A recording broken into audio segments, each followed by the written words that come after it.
Olá, tudo bem, pessoal? Bom, eu sou a professora Renata, tá certo? Vou estar dando continuidade ao curso, né, que a professora Adriana começou falando de funções inversas. E agora, então, chegamos a uma etapa que vamos falar sobre função exponencial e gráfico da função exponencial. Então, teremos uma sequência de vídeos sobre esse assunto. Mas eu achei por bem dar assim um panorama bem en passant, bem assim de leve, né? Fazer um breve histórico de função. Quem tiver interesse, né? A literatura é vasta sobre o assunto, tá? Bem, então olha só, De Ambrósio, ele defende que em todos os momentos da história da humanidade, as ideias matemáticas sempre estiveram presentes e tinham o intuito de auxiliar os seres humanos a suprir suas necessidades e vontades. Tá certo? Então, muitas das ferramentas matemáticas que temos hoje conhecimento surge exatamente para suprir necessidades, para entender fenômenos, tá certo? Muito bem. Bom, aqui eu vou falar das principais fases do desenvolvimento da noção de função. Então, nós temos lá na antiguidade, né, esse estudo de dependência entre duas quantidades ainda não havia sido um caso isolado. Ainda não entendia-se, né, as noções de variável e de função. Já na Idade Média, essas noções foram expressas sob uma forma geométrica e mecânica. Então, ou era verbal, gráfica, mas ainda não tinha as equações, ainda prevalecia, né? é, Ainda não tinha essa noção que nós temos hoje, né? Que temos as equações das funções, tá?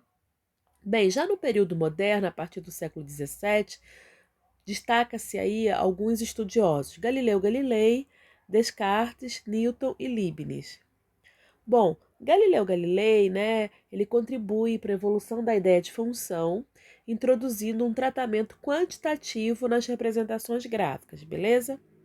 Já Descartes já começa a introduzir equações nas variáveis x e y e começa então a introduzir essa relação de dependência entre quantidades variáveis, de modo então que o cálculo de valores, né, de uma fosse então possível a partir dos valores da outra, tá certo? Muito bem. Newton, né, e Leibniz foram então os pioneiros no delineamento do conceito de funções. Isaac Newton, né, ele vem aí, utiliza aí uma teoria de fluentes, é um termo que ele usava para descrever essas ideias de funções, tá? Então ele usava muito para dar essas noções de curvas, taxas de mudança de quantidade, né, que variava, né, que essas taxas, né, de mudança variava então continuamente.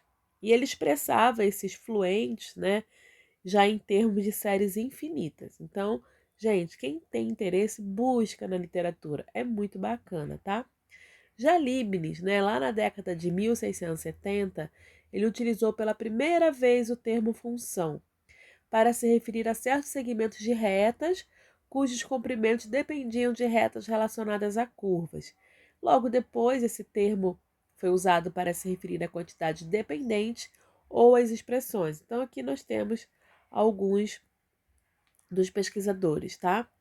Então, gente, os cientistas, né, em geral, né, nosso objeto é estudar a maneira como as quantidades variam entre si e se elas se aproximam de valores específicos sob certas condições.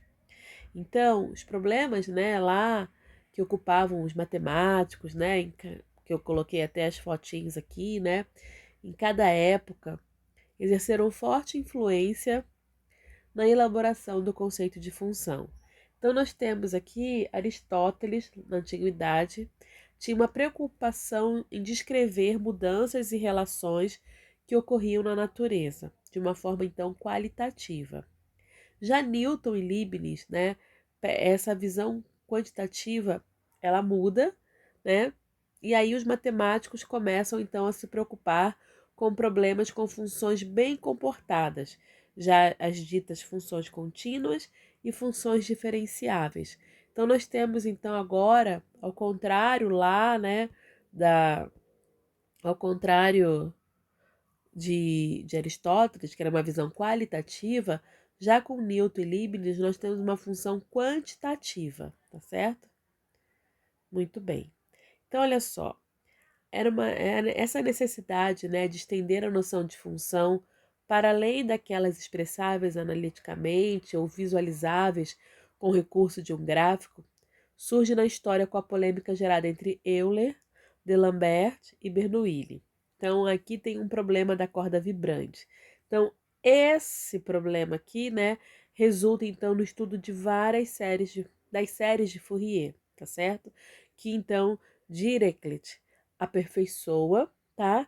Na busca, então, de condições mais rigorosas para a sua convergência. Gente, tá muito resumido, tá? É legal vocês buscarem. Então, é... então, o panorama da história é esse, né? É necessário, né, entender como as variáveis se comportam, né? Como uma exerce influência sobre a outra. E ao longo da história, então, tivemos a visão qualitativa que passou a visão quantitativa, que chega até aqui nas séries de Fourier, né? Que já é uma matemática mais avançada, tá? Muito bem. Então, basicamente, função, né? Ela descreve a relação entre duas quantidades. Então, a gente tem aqui o crescimento de dinheiro numa caderneta de poupança. Então, a gente está vendo aqui um crescimento que vocês verão aqui em um formato exponencial, tá certo? E um decrescimento de vendas de cereal matinal. Então, a gente está vendo aqui um decrescimento exponencial. Então, já dando um spoiler, né?